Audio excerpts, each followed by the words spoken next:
Waste electronic పరికరాల ద్వారా మానవాళికి ఎంతో ముప్పు పొంచి ఉందని బద్వేల్ ఆర్డీఓ చంద్రమోహన్, ఎంఆర్ఓ ఉదయ్ భాస్కర్ రాజు, మున్సిపల్ కమిషనర్ నరసింహారెడ్డిలు పేర్కొన్నారు. శనివారం స్వర్ణాంధ్ర స్వచ్ఛాంధ్ర కార్యక్రమంలో భాగంగా కడప జిల్లా బద్వేల్ మున్సిపాలిటీ పరిధిలోని స్థానిక జడ్పీహెచ్ఎస్ స్కూల్ ఉన్నత పాఠశాలలో మున్సిపల్ కమిషనర్ నరసింహారెడ్డి ఆధ్వర్యంలో ఈ వేస్ట్ పరికరాలపై అవగాహన కార్యక్రమాన్ని నిర్వహించారు. ఈ కార్యక్రమానికి ముఖ్య అతిథులుగా ఆర్డీఓ చంద్రమోహన్, ఎంఆర్ఓ ఉదయ్ భాస్కర్ రాజు, ఎక్సైజ్ సిఐ మరియు టీడీపీ కౌన్సిలర్ సునీతాలు ముఖ్య అతిథులుగా పాల్గొన్నారు. ఈ సందర్భంగా విద్యార్థులతో కలిసి ఈ వేస్ట్ పరికరాలపై అవగాహన కల్పిస్తూ భారీ ఎత్తున ర్యాలీ కార్యక్రమాన్ని నిర్వహించారు. అనంతరం ఈ వేస్ట్ ఎలక్ట్రానిక్ పరికరాలు మానవాళికి ఎంతో హానికరమన్నారు. పనికిరాని ఎలక్ట్రానిక్ పరికరాల పట్ల నిర్లక్ష్యం వహించరాదని, వీటి వల్ల ఎన్నో అనర్థాలు కలిగి ప్రమాదం ఉందన్నారు. పనికిరాని ఎలక్ట్రానిక్ వ్యర్థ పదార్థాలను సేకరించి వాటిని రీసైక్లింగ్ చేయాల్సిన అవసరం ఎంతైనా ఉందన్నారు. కంప్యూటర్స్, తర్వాత టీవీలు, ఇలా ప్రతి ఇళ్లలోనూ వేస్ట్ పదార్థం అనేది ప్రతి ఒక్క చోట ఉంటుంది. ప్రతి ఒక్కరూ ఈ ప్రోగ్రాం తర్వాత అయినా కానీ ఇళ్లల్లో ఇలాంటి చెత్తంతా ఒక చోటు పోగేసి ఇళ్ల దగ్గరికి బండ్లు వస్తాయి, అక్కడ మీరు కలెక్ట్ చేసి వాళ్ళకి ఇచ్చారంటే మన పరిసరాలకు మనకు విషవాయువులు ఇలాంటి వ్యర్థ పదార్థాలు ఎక్కడ అంటే అక్కడ పడి మనకు నష్టం కలుగుతుంది. కాబట్టి ప్రతి ఒక్కరూ ఇది గమనించి ఆ వేస్ట్ పదార్థాలన్నీ బండ్లు వస్తే వాళ్ళ చేతికి అప్పగించడం వల్ల మనకే ఉపయోగం. కాబట్టి ఈ పిల్లలు కూడా ప్రతి ఇళ్లలో వాళ్ళ పేరెంట్స్కు అర్థమయ్యేలా చెప్పి, ఎందుకంటే ప్రతి నెల మూడో శనివారం అనేది డిఫరెంట్ టాపిక్ను, అంటే ఒక్కొక్క నెల ముందు జరిగిన నెల కానీ ఈ నెల ఒక్కొక్క టాపిక్ పైన ఈ కార్యక్రమం నిర్వహించడము చాలా ఉదాహరణము. కాబట్టి ఈ కార్యక్రమానికి హాజరైనందుకు చాలా సంతోషిస్తున్నాను. అలాగే ఇక్కడ మా కార్యాలయంలో కూడా ఈరోజు ఈ స్పెషల్ డ్రైవ్ చేస్తున్నాం సార్. ఖచ్చితంగా ఇది అందరూ ప్రతి ఒక్కరు కూడా ఈ మన ఆఫీసులే కాదు మన ఇళ్లల్లో కూడా మనము చేయాలని కోరడం చాలా మంచిది. ఈరోజు తప్పకుండా అందరం కూడా మన ఈవినింగ్ అయిన తర్వాత మన ఇళ్లలో కూడా చేస్తామని ఈ సందర్భంగా తెలియజేస్తున్నాం. 2014 సంవత్సరం ఇది ఎప్పుడైతే ప్రధానమంత్రిగా బాధ్యతలు చేపట్టిన తర్వాత పాఠశాలల్లో స్వచ్ఛ భారత్ కార్యక్రమాన్ని కింద మరుగుదొడ్ల కార్యక్రమానికి శ్రీకారం చుట్టారు. తర్వాత ఆ కార్యక్రమాన్ని అప్పటి నుంచి కూడా కొనసాగుతూ ఉంది. మన ప్రస్తుత ముఖ్యమంత్రి నారా చంద్రబాబు నాయుడు గారు ఈ 3 నెలల నుంచి కూడా ప్రతి 3వ శనివారం విద్యార్థులకు కావచ్చు, ప్రజల్లో కూడా అవగాహన తేవాలనేటువంటి ప్రధాన ఉద్దేశంతో ఒక్కొక్క నెలలో ఈ 3వ శనివారం ఒక్కొక్క కార్యక్రమాన్ని చేపట్టడం జరిగింది. ఈ నెలలో ఈ వేస్ట్ ఉన్నటువంటి మనకు తెలియకుండానే మన ఇంటిలో మనకు ఇబ్బందులు కలిగిస్తూ ఉంటాయి, అవి మనం గుర్తించలేనటువంటివి. అటువంటి చిన్న సెన్సార్ పెట్టేసి మనం రిమోట్తో నొక్కితే టీవీ ఎట్లా ఆపరేట్ అవుతుందో దాని నుంచి వచ్చేటువంటి వాయువులు కూడా అటువంటి ఇబ్బంది అనేటువంటిది మనకు కలిగిస్తుంది. కాబట్టి అటువంటి ఇబ్బందులు అనేటువంటి లేకుండా ఒక ప్రశాంతమైనటువంటి వాతావరణం ఇంట్లో ఉండాలంటే ఆ చెడిపోయినటువంటి వస్తువులను సేకరణ మన సచివాలయాల్లో సేకరణ కార్యక్రమం అనేది జరుగుతుంది. కాబట్టి అందుకు అవసరమైనటువంటి అవన్నీ కూడా మీరు అందిస్తారని విద్యార్థులందరికీ కూడా ప్రతి విద్యార్థి ఇంట్లో రిమోట్లో ఉన్నటువంటి స్వర్ణాంధ్ర స్వచ్ఛాంధ్ర కార్యక్రమానికి హాజరైనటువంటి రెవెన్యూ డివిజనల్ అధికారి గారికి, తహసీల్దార్ గారికి, మున్సిపల్ కమిషనర్ గారికి మరియు ప్రజాప్రతినిధులకు, ఉపాధ్యాయులకు, పత్రికా విలేకరులకు నా నమస్కారములు.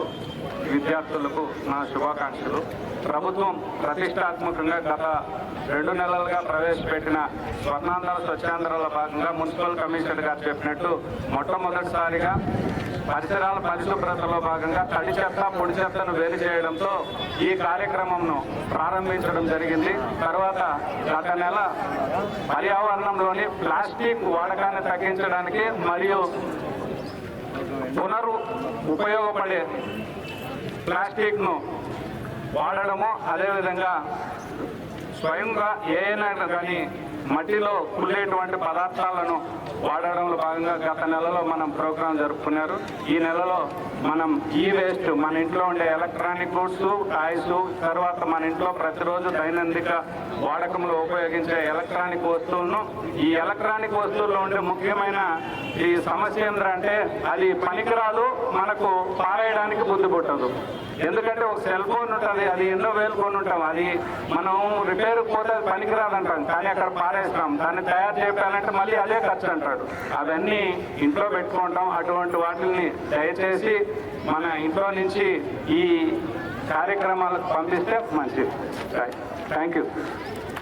ప్రతి నెల మనము ఒక్కొక్క థీమ్తో 3వ శనివారము మనం ఈ యొక్క కార్యక్రమాన్ని అన్ని ప్రభుత్వ కార్యాలయాల్లోనూ, గ్రామ పంచాయతీలు, మున్సిపల్ వార్డ్స్లో దీంట్లో నిర్వహిస్తున్నారు. అందులో భాగంగా ఈ వారము 3వ శనివారం మనకు ఈ వేస్ట్ డిస్పోజల్ పైన ఫోకస్ చేయడం జరిగింది. ఈ వేస్ట్ అంటే మన ఇంట్లో ఈ యొక్క ఎలక్ట్రానిక్ బోర్డ్స్ ఉన్నటువంటి రిమోట్ కావచ్చు, రేడియో కావచ్చు, టీవీ కావచ్చు, కంప్యూటర్ కావచ్చు, మౌస్ కావచ్చు, అలాగే కీబోర్డ్ కావచ్చు, అలాగే ప్రింటర్ కావచ్చు, స్కానర్ కావచ్చు, ఇలాంటి వస్తువులన్నీ కూడా ఏవైతే మనకు పనికి రాకుండా పడి ఉంటాయో అవన్నీ కూడా అక్కడ పెట్టడం వల్ల మనుషులకు కొంచెం హానికరం కాబట్టి అందులో ఉన్నటువంటి లోహాల వల్ల వాటన్నిటినీ కూడా సేకరించి దీన్నిన్నింటినీ కూడా ప్రాపర్గా డిస్పోజ్ చేయాలనే ఉద్దేశంతో గవర్నమెంట్ ఒక ఆదేశాలు జారీ చేయడం జరిగింది. అందులో భాగంగా ఇప్పుడు మేము ఇక్కడ ర్యాలీ కూడా నిర్వహించడం జరిగింది. ఇక్కడ కమిషనర్ గారు ఒక స్టాల్ కూడా ఏర్పాటు చేశారు. కాబట్టి పట్టణ ప్రజలు అలాగే అన్ని ప్రభుత్వ కార్యాలయాల్లో ఏదైతే ఈ వేస్ట్ ఉందో వాటన్నింటినీ కూడా ఈరోజు సాయంత్రం వరకు కూడా ఈ స్టాల్ ఉంటుంది కాబట్టి అన్నీ తెచ్చి ఇక్కడ పెడితే దీన్ని అన్నింటినీ కూడా కమిషనర్ గారు బాగా ప్లాన్ చేసి వీటన్నింటినీ కూడా ప్రాపర్గా డిస్పోజల్ చేయడం జరుగుతుంది. ఏం లేవా మన ప్రభుత్వం తలపెట్టిన స్వర్ణాంధ్ర స్వచ్ఛాంధ్ర ప్రోగ్రాం సాసాటర్ దీని ఈ ప్రోగ్రాంకు మన ముఖ్య అతిథిగా వచ్చిన గౌరవనీయులు చంద్రమోహన్ సారు, ఆర్డీఓ గారికి, తహసీల్దార్ గారికి, ఎక్సైజ్ సిఐ గారికి, గౌరవ కౌన్సిలర్లకు, హెడ్ మాస్టర్ గారికి, నాన్ గెజిటెడ్ ఆఫీసర్స్కు, ట్రేడ్ ఎంప్లాయీస్కు, మెప్మా సిబ్బందికి, సచివాలయ సిబ్బంది, పుర ప్రముఖులు అందరికీ కూడా ఈరోజు ఈ కార్యక్రమం విజయవంతం చేసిన అందరికీ ప్రత్యేక ధన్యవాదాలు. ఈ కార్యక్రమం అవేర్నెస్ ప్రోగ్రాం అయితే విజయవంతమైంది. ఈ మెటీరియల్ వచ్చింది. సాయంత్రం వరకు 5 గంటల వరకు ఇక్కడ కౌంటర్ ఉంటుంది. 23 సచివాలయాల్లో కూడా మనం కౌంటర్లు ఏర్పాటు చేసినాము.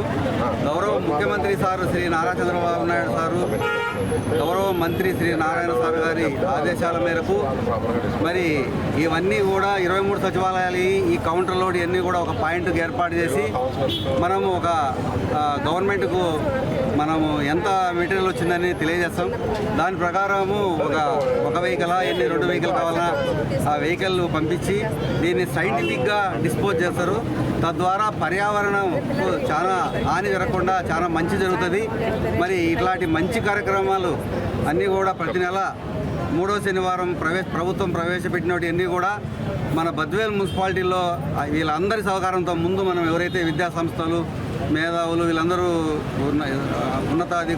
అధికారులు అందరి సహకారంతో మనం ఏదైతే గవర్నమెంట్ తలపెట్టిందో అది తూచా తప్పకుండా పాటించి స్వచ్ఛ బద్వేల్గా తయారు చేయాలని చెప్పి గౌరవ ప్రజాప్రతినిధులు ముఖ్యంగా వారి సహకారంతో మనం స్వచ్ఛ బద్వేల్గా తయారు చేయాలా. అందుకు మీ మీడియా మిత్రులు కూడా మనకు ముందు నుంచి ఎంతో సపోర్ట్ చేస్తున్నారు. ఇప్పుడు కూడా అన్ని కార్యక్రమాల్లో కూడా ప్రజల్లోకి తీసుకుపోయి మీరు మీ వంతు మీకు కృషి చేయాలని మిమ్మల్ని కూడా విజ్ఞప్తి చేస్తున్నాం. మరి ఈ కార్యక్రమానికి ఇక్కడికి వచ్చిన అందరికీ కూడా